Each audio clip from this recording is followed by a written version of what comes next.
Hi, my name is Jordan. I'm a grateful believer in Jesus Christ, and I struggle with anger, anxiety, and control. Welcome back to the Crosstalk Cafe, everyone. Today we are looking at what happens after we make that massive initial decision to follow God. It is an exciting and sometimes intimidating transition into a lifelong journey. But before we look at the Word of God together, Chris, I was thinking about how so many of us spend years trying to quiet our stress, but we're still fueling our minds first thing in the morning with high-octane caffeine. That's why I'm so glad to welcome our brand partner, Savorista Coffee. Hi, my name is Chris. I'm a grateful believer in Jesus Christ, and I struggle with anxiety, shame, and OCD. Oh, absolutely, Jordan. Savorista hits right at the heart of the recovery lifestyle. Their founder, Kate Brown, created craft decaf and half-calf coffee out of her own story of realizing caffeine was just amplifying her stress. Her whole focus is built on less hustle and more intention. Our listeners can go to Savorista.com and enter the promo code PCBC to get 25% off. It really helps you pause and savor life instead of constantly running on high alert overdrive. And speaking of creating a calm space for mind and body, another major area where we need rest is getting actual restorative sleep. That's why we're also so grateful to welcome Cozy Earth to the cafe today. Yes, Cozy Earth completely redefines sleep comfort with their bedding and pajamas made from premium viscose from bamboo, which naturally wicks moisture to keep hot sleepers cool and dry all night long. Thousands of five-star customer reviews called these sheets buttery soft, and they back everything with a 100-night sleep trial and a 10-year warranty. Our listeners can head over to CozyEarth.com and use that exact same promo code PCBC to get an exclusive 21% off any product. That is an incredible deal. And because we earn a commission when you use our code PCBC at checkout for either of these brands, you're directly supporting the show and the ministry here at the cafe. But now, Chris, let's step completely out of commercial mode. Sometimes, finally deciding to give our will over to God feels like crossing a finish line, but we quickly realize it is actually just the starting line. Let's talk about the incredible promise that God will actually finish the work He started. Yeah, that realization that it's just the starting line is honestly one of the most sobering moments in anyone's walk. Oh, totally. It's jarring. Right. Because you make this monumental decision. You sit there, maybe you are in a church pew on a Sunday morning, or maybe you are sitting alone in your car in a grocery store parking lot. With the rain beating on the windshield, we've all been there. Exactly. Or maybe you're just, on your knees in your living room in the middle of the night. You finally reach that total breaking point. The point where you just can't do it anymore. Yeah. Where you literally say the words out loud, like, I cannot run my own life anymore. I am completely powerless. I'm turning my will and my life over to the care of God. And for a brief second, there's this immense, sweeping rush of relief. It really feels like exhaling a breath you have been holding for a decade. Like the physical tension literally leaves your shoulder. It does. You feel like you have just crossed the finish line of the most grueling race of your life. Oh, absolutely. You think to yourself, like, I did it. I made the choice. I yielded. You think the absolute hardest part of this whole ordeal is finally over. Yeah, you feel like someone should be standing there handing you a checkered flag, or like a medal and the certificate of completion. Right, like an award ceremony for surrendering. Exactly, because making that decision, what we call Principle 3 in the recovery process, it takes a massive amount of sheer courage. It really does. To truly admit you are powerless and to hand the steering wheel over to God is no small thing. It's a monumental milestone for you, for anyone listening to us right now who has taken that step. Yeah, we definitely do not want to diminish the immense gravity of that choice. Not at all. It's the absolute hinge upon which the rest of your life swings. Everything changes direction in that specific moment of surrender. But the shock to the human system comes the very next morning, doesn't it? Oh, the next morning is always the hardest because you wake up, you step out of bed, your feet hit the floor, and you realize with this sinking feeling that, well, you are still you. Yeah. You still have the exact same racing thoughts spinning in your head. You still have the exact same ingrained, deeply worn habits. I mean, the world around you hasn't magically reorganized itself to be perfectly peaceful. Right. Your boss is still demanding. The traffic on your commute is still completely congested. And your finances are still exactly where you left them the night before. Yeah. And that is the precise moment when the truth just hits you with full force. You did not cross a finish line. You just walked up to the starting line of a completely new life. And a completely new life, it requires learning to navigate reality in a whole new way. Specifically, living it one single day at a time. which is so hard. It is. I want to explore why this transition feels so incredibly daunting to us. Like, why does stepping up to that starting line fill us with so much dread? What do you think it is? I think it's because human nature desperately wants a simple, three-step checklist for everything in life. Oh, we really do. We are so conditioned by everything in the modern world to expect instant gratification. Literally everything. Yeah, the entire structure of our society is built on immediate results. I mean, if you have a headache, you swallow a pill, and 20 minutes later, the pain is gone. Right. Or if you want a meal, you pull up to an illuminated window, hand over some cash, and drive away with a hot dinner in a paper bag. Exactly. If you want to watch a movie, you press a button on a remote control, and it streams instantly into your living room. And we unconsciously drag that exact same consumer mindset directly into our relationship with the creator of the universe. Wow. That is such an important distinction to highlight for the listener. We drag a consumer mindset into a spiritual space. We really do, though. We want to make a verbal declaration of faith, be instantly cured of all our character defects, and just, walk away perfectly whole. We want to treat our surrender like a transaction at a cash register. Yes. We hand over our brokenness, and we expect God to immediately hand us back a pristine, flawless life in exchange. We want transaction, not a relationship. A transaction, yes. That's I mean, that is exactly how I treated it for years. We secretly think, God, I gave you my surrender. I did the really hard thing. Now you owe me absolute flawless peace and the immediate removal of all my daily struggles. And when it doesn't happen like that, Right. When you approach spiritual growth like a transaction, you are setting yourself up for profound, crushing frustration and despair.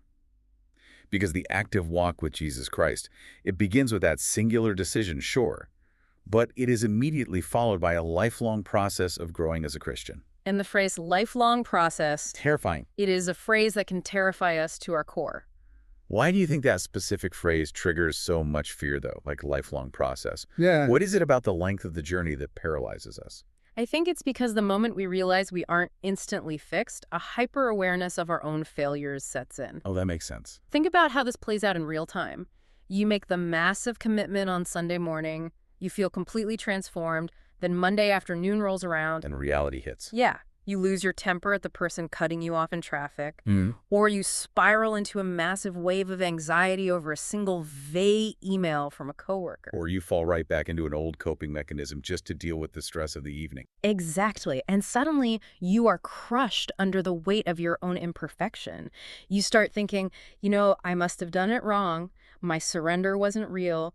My faith is fake. I am a complete failure. Which is such a dangerous, vulnerable place to be, because that specific type of despair can tempt you to just walk away entirely. It really can. The logic of despair tells you, if this is going to be a lifelong struggle, if I am going to have to face my own agonizing weakness every single day for the next 40 years, I simply do not have the strength for it. It's overwhelming. It feels like standing at the base of the tallest mountain in the world, looking way up at a peak that is completely hidden in the clouds, and realizing you have to climb every single inch of it on foot. Yeah. And carrying all your own baggage, too. The sheer scale of the journey is completely overwhelming to the human mind. It is. But, I want to push back on that feeling of despair for a second, or at least challenge how we frame it in our own minds. Okay, how so? Well, why do we automatically equate surrender with instant perfection? We don't do this in any other area of human existence. That's true. I mean, when a patient goes to a surgeon and surrenders their physical body to an operation to remove a sickness, they don't wake up in the recovery room expecting to immediately jump out of bed and run a marathon. Right. They fundamentally understand there will be a long physical therapy regimen. Exactly. They understand there will be a healing process. They know there will be days of intense soreness and incredibly slow, frustrating progress. Yet for some reason, when it comes to the healing of our souls, we demand magic instead of medicine. Magic instead of medicine. I like that. So I want to ask you, the listener, right now, are you treating your spiritual growth like a transaction? Are you getting angry at yourself or secretly angry at God because you are currently sitting in the messy middle of a process instead of standing victorious at the end of it? That is the core tension of the human experience, isn't it? The heavy realization that we are not instantly cured, that we have to participate in this daily, sometimes agonizing process of growth. Yeah, it's a daily grind. It can lead straight to despair if we rely purely on our own human resolve to get us through it. Because human willpower is incredibly fragile. Oh, it fades so quickly. Right. You can have the most intense, tearful, genuinely authentic moment of dedication on a Friday night, and by Tuesday morning, your willpower is utterly drained by the mundane realities of life. Absolutely. That is why we cannot anchor our hope in our own ability to change. We need a truth that exists entirely outside of our own fading strength to anchor our minds, and that necessity brings us directly to the profound words of the Apostle Paul. Yes. This is where the entire conversation shifts from the heavy, crushing reality of our own weakness Yeah. to the absolute, unshakable assurance of God's promise. It's such a pivot. It really is. In the book of Philippians, chapter 1, verses 4 through 6, Paul writes something so profoundly comforting that it can entirely change the trajectory of your recovery journey. And this isn't just nice poetry either. No, not at all. This is a foundational operating principle for a human life. Let's look closely at these specific words. Paul writes, "In all my prayers for all of you, I always pray with joy because of your partnership in the gospel from the first day until now, being confident of this, that he who began a good work in you will carry it on to completion until the day of Christ Jesus." Being confident of this, that he who began a good work in you will carry it on to completion. There is so much structural power packed into that single sentence. There really is. Break that down a little. Well, first, it completely reframes the crushing pressure of the lifelong journey we were just talking about. The verse does not say, "He who began a good work in you expects you to figure out how to finish it on your own." Right. It doesn't say that at all. It explicitly says, "He will carry it on to completion." The exact same creator who started the healing process in your life, the very one who drew you to that quiet moment of surrender in the first place, is the one personally guaranteeing its completion. Which is huge. You do not have to finish this massive, daunting work relying on your own fluctuating daily strength. Exactly. Think deeply about the contrast there for a moment. Fading human strength versus a divine guarantee. It's a night and day. When you try to manage your own spiritual growth, you are constantly checking your own pulse. You wake up asking, am I doing enough today? Am I reading enough? Am I praying perfectly? Did I react the right way in that conversation? It is completely exhausting. It just drains all the joy out of life. But a divine guarantee shifts the burden entirely off your back. The outcome is secured by his power, not your daily performance metrics. Yeah. If the creator of the universe has personally signed his name to the completion of your healing, the pressure is fundamentally off your shoulders. He began it, he will finish it. And notice the specific emotion Paul ties to this reality in verse 4. He says, "I always pray with joy." Right. Joy. I want to highlight that word joy because at first glance, it seems almost contradictory to the agonizing struggle we were just talking about. It does seem kind of disconnected, doesn't it? Yeah. I mean, think about the practical reality. How can a person realistically experience deep joy while trapped in the messy, imperfect middle of their recovery process? When you are painfully aware of your shortcomings, when you are wrestling daily with old habits that just won't die, joy feels completely out of reach. It feels naive, like you're just faking it. Exactly. But Paul isn't talking about superficial, circumstantial happiness. He isn't saying he is happy because everything is easy and perfect. His joy is rooted entirely in his absolute confidence in the outcome. That is a crucial distinction we have to make for everyone listening. Happiness and joy are not the same thing. Not at all. Happiness depends entirely on what is happening to you right now. If the circumstances are good, you are happy. If the circumstances are bad, you are unhappy. Right. It's totally reactive. But joy, however, is a deep-seated confidence that the ultimate future is secure, regardless of the present struggle. Because Paul knows God will complete the work, he can look at his present, wildly imperfect circumstances and the incredibly imperfect circumstances of the people he is writing to and still find joy. Because he knows the end of the story. Exactly. He knows the messy middle is just the construction phase. Oh, the construction phase. That makes so much sense. I mean, you wouldn't look at a construction site with dirt piled everywhere, scaffolding blocking the view, and exposed wires hanging out of the walls, and declare the entire building a massive failure just because it isn't finished yet. Right. You know the architect has a blueprint, and you know the builder has the resources to finish the job. We desperately need to afford ourselves that exact same grace. God is the builder, and you, the listener, you are an active construction site. There will be dirt. Oh, there will be exposed wires. It will look messy to the outside observer. But the builder has not abandoned the site. Understanding that changes the entire emotional landscape of the present moment. Having established the theological promise of this text, we have to apply it to real, agonizing human struggles. Yes. Let's get into the practical side of this. Because theology is only genuinely helpful when it meets us in the chaotic trenches of our daily lives. If it just stays as a concept in a book, it doesn't change anything. It's just theory at that point. Right. So let's look at how this specific promise that God will personally carry the work to completion dismantles the absolute terror of the future. Specifically, I want to explore this for someone who battles severe, paralyzing anxiety. I think this is exactly where the abstract concept becomes a lifeline. Yeah. Hearing someone say it's a lifelong process is one thing for someone who is naturally laid back or patient. Yeah, they might just shrug and say, okay, we'll get there. Right. But for someone wired with severe anxiety, for someone who deals with OCD, the concept of a lifelong process is a massive psychological burden. It isn't comforting. It is terrifying. It really is. So, as someone who has walked through that very specific daily struggle with anxiety and shame, how did you process the reality of a lifelong journey before you truly grasped the mechanism Philippians chapter 1? Yeah, it was completely paralyzing. For a mind that leans naturally toward anxiety, the default instinct is to constantly project into the future. You don't just worry about the next hour, Your mind instantly obsesses over the next 10 years. 10 years, wow. Yeah. When I first fully grasped that my recovery and my spiritual growth were not going to be an overnight fix, but a lifelong process, it triggered severe, overwhelming panic. My mind immediately fast-forwarded a decade into the future. I would lay awake at night in the dark, staring at the ceiling, frantically wondering, will I be strong enough to manage this specific shame 10 years from now? Your mind just races. Or what if I relapse into my old behaviors in 5 years? What if this gnawing anxiety never fully leaves my body and I inevitably let my family and my loved ones down somewhere way down the road? I was trying to emotionally bear the weight of 10 years of hypothetical failures all at the exact same time. Just hearing you describe that sounds utterly crushing. I mean, you are basically demanding that your present self, the version of you right now, with limited resources and limited energy, have the strength to fight a decade's worth of battles before they even happen. That is exactly what it is. And it is a battle you cannot possibly win because you are fighting ghosts. You are fighting scenarios that do not even exist yet. Right, they aren't real yet. But you are inventing catastrophes in your mind and then experiencing the physical stress response as if they were actually happening right now in your living room. And the terror feels incredibly real. It feels completely real.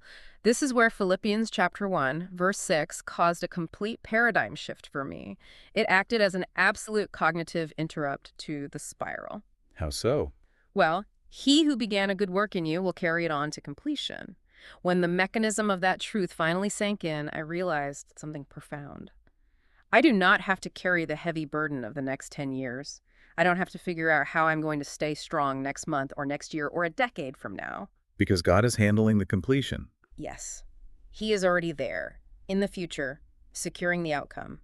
My only responsibility is today. Surrendering today.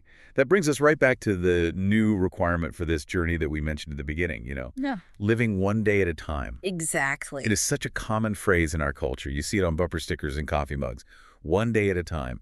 Because of that, it almost loses its impact, right? It sounds cliche. It really does. But when you apply it directly to severe future tripping and clinical anxiety, it isn't just a catchy slogan. It is a radical mechanism for peace. It means you have explicit permission to finally stop the exhausting attempt to predict and control the future. Yes. You can look at the overwhelming, terrifying mountain of the next 10 years and say, I am not climbing that today. I don't need the strength for year 5. Right. I am simply trusting the Savior with this current 24 hours. There is profound, breathtaking freedom inside that 24-hour window. There really is. When the anxiety starts whispering in my ear, what about 5 years from now? What if everything falls apart? I now have a mechanism to answer it. I can say, God is carrying that to completion. I only have to make the right choices for today. You intentionally shrink your focus down to the manageable present. Just focusing on what's right in front of you. Yeah. Can I trust God today? Can I surrender my will to Him just for today? Can I be totally honest about my struggles before I go to sleep tonight? The answer to those questions is almost always yes. Because it's manageable. When you break a lifelong process down into daily increments of grace, it becomes something you can actually walk through without being crushed by panic. You stop trying to swallow the ocean. I want to point out to the listener how incredibly countercultural that approach actually is. everything in our modern society trains us to do the exact Oh, opposite. completely. We are actively taught from a young age to have 5-year plans and 10-year career trajectories. We are told to aggressively secure our own futures, to anticipate every possible financial or relational disaster, and to build an impenetrable fortress around our lives. Right. You have to be prepared for everything. In that context, surrendering today feels almost unnatural. It feels reckless to our human nature. We think, if I don't worry about tomorrow, who will? But I want to emphasize how liberating it is to realize you are not the author of your own future. You don't have to hold it all together. Exactly. You are not required to hold the universe together.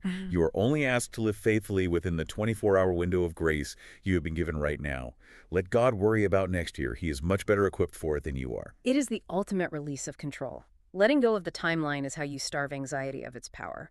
But while anxiety attempts to control the future through obsessive worry and endless planning, there is another very common struggle we face on this journey. And what's that? Some of us attempt to control the present through sheer willpower, aggression, and an absolute demand for perfectionism. Yeah. And that takes us directly into a very different but equally destructive reaction to the realization of a lifelong process. If your anxiety was trying to manage the timeline by worrying about the distant future, my control was trying to manage the timeline by forcing instant perfection in the immediate present. Which is just as exhausting, I imagine. This was my personal reality for a very long time. For someone who struggles deeply with control and anger, truly accepting recovery as a lifelong process requires completely dismantling the deeply ingrained need to be instantly and flawlessly fixed. Let's explore the mechanics of that. Because the instinct to treat spiritual growth like a project to be managed is so incredibly prevalent, especially for highly driven people. Oh, absolutely. When you are used to achieving things out in the world through intense effort and strict discipline, how does that mindset translate when you step into the spiritual realm? It translates terribly. It creates an absolute disaster. Tell me about it. My natural instinct was to treat my recovery, my entire sanctification, like a corporate project that I could aggressively master. I am a driven person. I like to see a problem, create a detailed action plan, execute the steps of the plan, and declare the problem officially solved. Very analytical. Very. So when I made that initial decision to follow Christ, I brought that exact same relentless energy to the table. I secretly expected that because I had made the right choice, I would be instantly and flawlessly fixed. Oh. I believed I would never struggle with my temper again. You thought it was just a one-and-done deal. I really did. I genuinely believed my deep-seated anxiety would just vanish overnight because I had officially handed my will over to God. I thought the transaction was fully complete, and I was now the polished, finished product ready for display. But of course, you weren't the finished product. Not even close. No human being is on day one, or day 1,000 for that matter. So what actually happens internally when that rigid expectation of instant perfection violently collides with the messy reality of your daily stumbling? It creates a highly toxic, repeating cycle of failure and explosive anger. Let me walk you through exactly how the cycle worked in my head. When I inevitably fell short of perfection, when I snapped at a family member over something trivial, or when I tried to aggressively manipulate a situation at work to get my way, my pride would be deeply wounded. Because the project wasn't going perfectly. Right. I had failed to execute the project perfectly. And for me, wounded pride didn't manifest as sadness or withdrawal. It immediately morphed into intense, self-directed anger. I would be absolutely furious with myself. What did that internal monologue sound like? Oh, it was brutal. I would pace the room thinking, you are a Christian now, you should know better. You made the commitment, you said the words, why are you still acting like this? I was essentially furious that I was still a flawed human being in process. You were mad at your own humanity. Exactly. I was trying to force the fruit of the Spirit into existence through sheer brute force willpower. And when my willpower inevitably failed, my anger ruthlessly punished me for it. Listening to you describe that, it sounds like you were actively trying to do the Holy Spirit's job for him. Basically, yeah. You basically put yourself in charge of your own transformation, appointed yourself the boss, and then fired yourself every single time you made a human mistake. That is exactly what I did. I was operating as the general manager of my own sanctification. Wow, the general manager. Yeah. I was setting all the deadlines. I was dictating the pace of growth. I was demanding immediate, measurable results. And that is exactly where Philippians chapter 1, verse 6 became the wrecking ball to my own pride. He who began a good work in you will carry it on to completion. When I finally read that and the profound meaning actually penetrated my stubbornness, I realized I had to step down. I had to mentally write a resignation letter as the general manager of my own soul. That must have been tough. It taught me that I had to drop my absolute, unyielding demand for instant perfection. I had to learn the incredibly difficult discipline of trusting the slow, steady, daily growth that is orchestrated by God, not by my own aggressive efforts. The hidden danger of demanding instant perfection is that it robs you entirely of the peace God is offering you today. It really does. Think about it. If your internal peace is strictly conditional upon you being flawless, you will never, ever experience a single moment of peace on this side of eternity because you will never be flawless here. Right. It's an impossible standard. But trusting God's pacing allows you to experience genuine, profound peace today, even while knowing you are still very much a work in progress. It is the ability to look at yourself in the evening and say, I messed up today. I lost my temper. I tried to control a situation I shouldn't have, but God is not finished with me yet. And He promises to carry this messy work to completion. And saying that requires a massive surrender of human pride. It requires admitting you cannot fix yourself. I want to talk directly to the listener right now. Are you getting angry at yourself for not being perfectly healed yet? It's a great question to ask. Are you constantly punishing yourself? Every single time you fall short of the ideal, perfected image you have constructed in your head. If you are actively standing in the way of the grace God is trying to give you right now. You have to let go of the timeline. Let it go. You have to accept that you are a work in progress, and that is exactly where God intends for you to be in this specific moment. The slow, steady growth is where the actual relationship with Him is forged. If you were instantly perfected the moment you surrendered, you wouldn't need to lean on Him ever again. You would just walk away self-sufficient. Which defeats the whole purpose. Exactly. The lifelong process is the very mechanism that keeps us in a posture of daily dependence on the Savior. That daily dependence is a beautiful thing to conceptualize.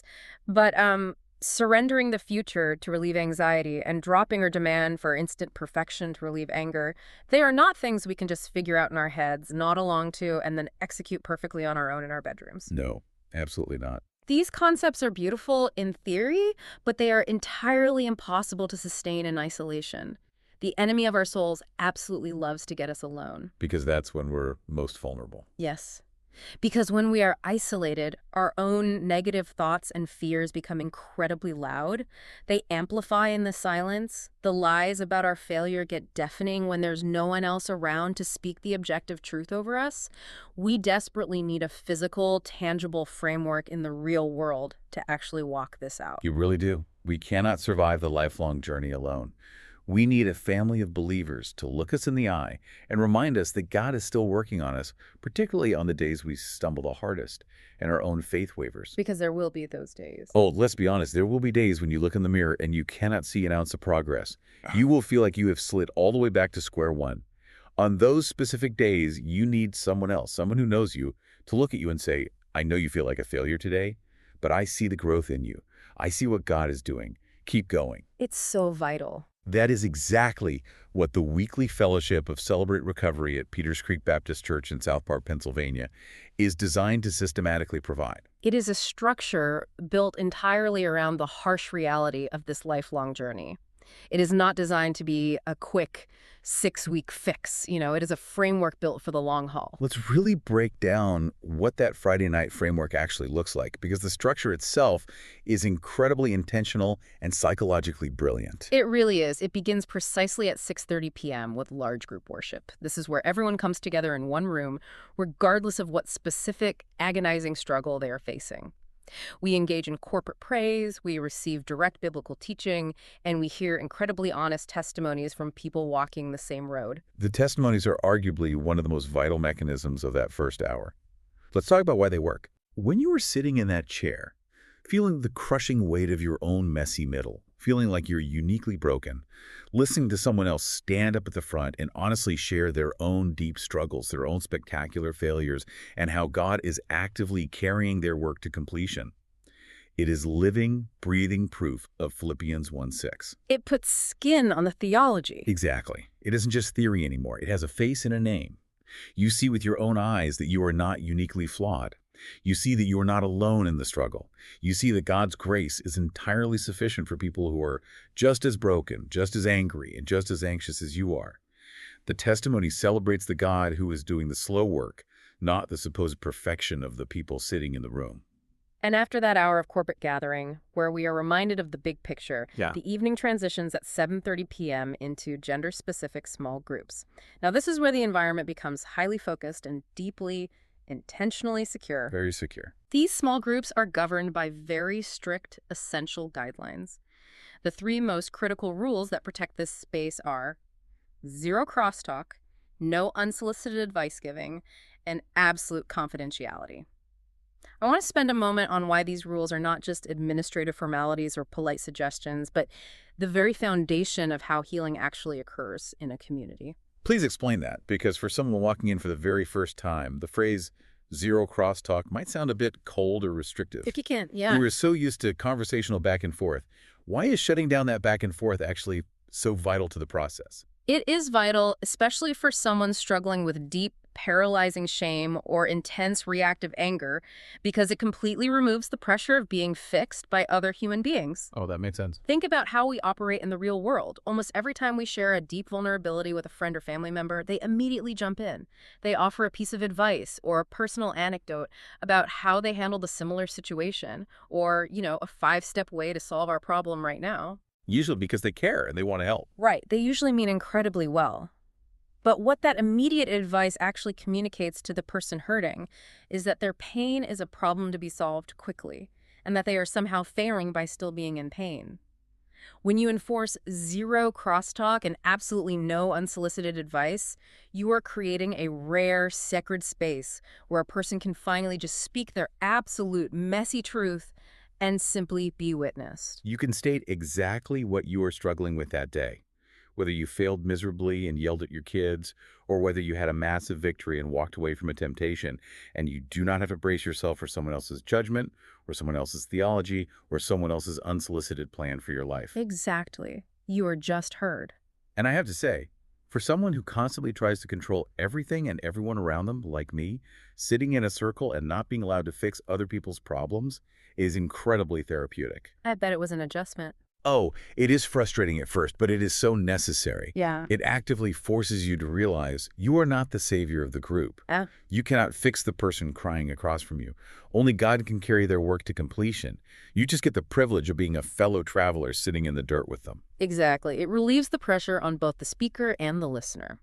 And the third rule, absolute confidentiality, ensures that what is spoken in the vulnerability of that circle stays permanently locked in that circle. Which builds so much trust. It creates the ultimate secure space to safely confess daily, embarrassing struggles without the paralyzing fear that your worst moments will become local gossip by Sunday morning. It is the highly practical application of living one day at a time in community. Yeah. You come on Friday night, you unload the heavy, exhausting burdens of the week in a genuinely safe space. You hear the truth of God's promise spoken over you, and you leave equipped to handle just the next 24 hours. And the evening doesn't just end abruptly after small groups. We don't just pack up and rush to our cars. At 8:30 p.m., the Crosstalk Cafe officially opens. The best part. Right. This is a relaxed, completely unstructured environment. You grab a beverage, maybe a snack, and you just talk with the people you've been sitting with. But the purpose of this unstructured time is profound. This is exactly where you build enduring relationships. You really do. You don't build a lifelong support system while staring at the back of someone's head during a formal meeting, right? You build it in the casual, authentic moments afterward. This is where you connect with people who are 5 or 10 years further along in the journey. This is where you find sponsors, people who will agree to walk beside you, take your phone calls on a random Tuesday when everything is falling apart, and support you not just for a few weeks, but for a lifetime. And just like the lifelong journey of recovery itself, building those enduring relationships takes significant time. You cannot rush the process of finding a sponsor. No, you can't force it. You cannot force a deep, trusting connection in a single evening over a cup of coffee. It directly mirrors the slow, steady growth orchestrated by the Holy Spirit. You show up week after agonizing week. You have authentic conversations in the cafe. You slowly build a foundation of trust. And over time, almost without realizing it, you find yourself surrounded by a family of believers who truly know the darkest parts of you and truly support you anyway. That is the absolute beauty of it. It takes time, it takes patience, but it is worth every single moment of the investment. We want to bring this entire conversation directly to you, the listener, right now. Yeah, let's tie this all together. We have talked about the deep theology of God's promise to finish the work. We've talked about the immense psychological relief of letting go of the terrifying future and letting go of the exhausting illusion of control. And we have laid out the practical Friday night framework for walking this out alongside other broken people. Now, it is time for your immediate next steps. We want to move from the philosophical ideas to highly practical action. If you are listening to us today and you live anywhere in the local South Park or Bethel Park area of Pennsylvania, this is a direct personal invitation to you. Join the fellowship this coming Friday night. Step out of your exhausting isolation. Come experience the reality of a community that is built entirely for the long haul, a community that clings desperately to the promise that God will carry the work to completion. And if you are tuning in from outside Western Pennsylvania, the exact same provision exists for you on a national level. You do not have to walk this long, difficult road alone, no matter where you live. We strongly instruct you to visit crlocator.com. Simply enter your zip code, and you will find a safe, Bible-centered recovery fellowship nearby. It's that simple to find one. The exact framework we just described, the large group worship, the secure small groups with strict confidentiality and zero crosstalk, the unstructured fellowship time, that structure is consistent everywhere. You will find a family of believers ready to walk with you. If you have questions about anything we discussed, or if you just need to take that terrifying first step of reaching out to another human being, we encourage you to contact the leadership team directly. You can email Craig Amstone at craig.amstone@gmail.com, or you can contact the church office directly at info@pcbc.church. Don't hesitate to reach out. Taking that one small action, sending a brief email, looking up a location online, that is exactly what living one day at a time looks like. It isn't solving the rest of your life. It is just doing the next right thing. I want to leave you with a final exhortation based entirely on the text we've been standing on today. Stop demanding instant perfection from yourself. You were never meant to be the general manager of your own soul's completion. And stop letting the terrifying illusion of the future ruin your present peace. It just robs you of today. God is already standing in your tomorrow, and He is fully capable of handling whatever is coming. Trust the God who began a good work in you. If He started it, He will absolutely finish it. Step out of the exhausting, maddening cycle of trying to manage everything and step into the genuine, lasting freedom of living life just one day at a time. And as we close our time together, I want you to consider one final thought. We spend so much emotional energy worrying about our failures, agonizing over our lack of visible progress, and assuming that our daily stumbling is the biggest hurdle to our ultimate healing. But what if it isn't? If God, the creator of the universe, is the one personally guaranteeing the completion of your healing, perhaps your biggest obstacle isn't your daily string of human failures at all. Perhaps the real obstacle is your stubborn refusal to let Him dictate the timeline. We cling so tightly to our own rigid expectations of exactly when and how we should be healed. We want the results on our schedule. But what would tomorrow actually look like if you woke up, officially resigned from trying to passionately manage your own timeline, and simply gave Him the pen to write the story of your next 24 hours? Let Him set the pace. Let Him dictate the slow, steady growth. You just focus on the incredible privilege of walking with Him today.